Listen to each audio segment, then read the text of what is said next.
Мен қалай оқушыларға математикалық таңбаларға байланысты есептер түсіндіремін. Кеттік. Облай. Мысалы мен плюсты оқушыға айтамын, сен жақсы деп ойла. Жақсы адамдар. Минусты жаман адамдар деп ойла. Үнемі әлемде жақсы мен жаман бір-бірімен үнемі соғысып жүреді. Мысалы қара, сен оң таңбалы сандарды жақсы деп ойла, теріс таңбаларды жаман деп ойла. Минус 34 плюс 50. Бұлар екі жақ бір-бірімен соғысуға келеді. Мына жақ минус, мына жақ плюс.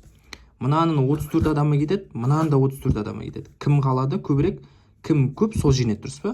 Яғни мына жақтан 16 адам қалады. Кімнен? Жақсылардан. Тағы да бір мысал, егер екі жаман бір-бірімен кездесіп қалатын болса, екеуі де теріс таңба. Бұлар не істейді? Бұлар бірігіп кімге? Жақсыға қарсы жүреді. Яғни бұлар бірігіп кетеді. Минус 33 болады таңбасы. Егер видео ұнаған болса, онда лайк бас, және де мына есептің жауабын төменгі комментарияға жазып кет.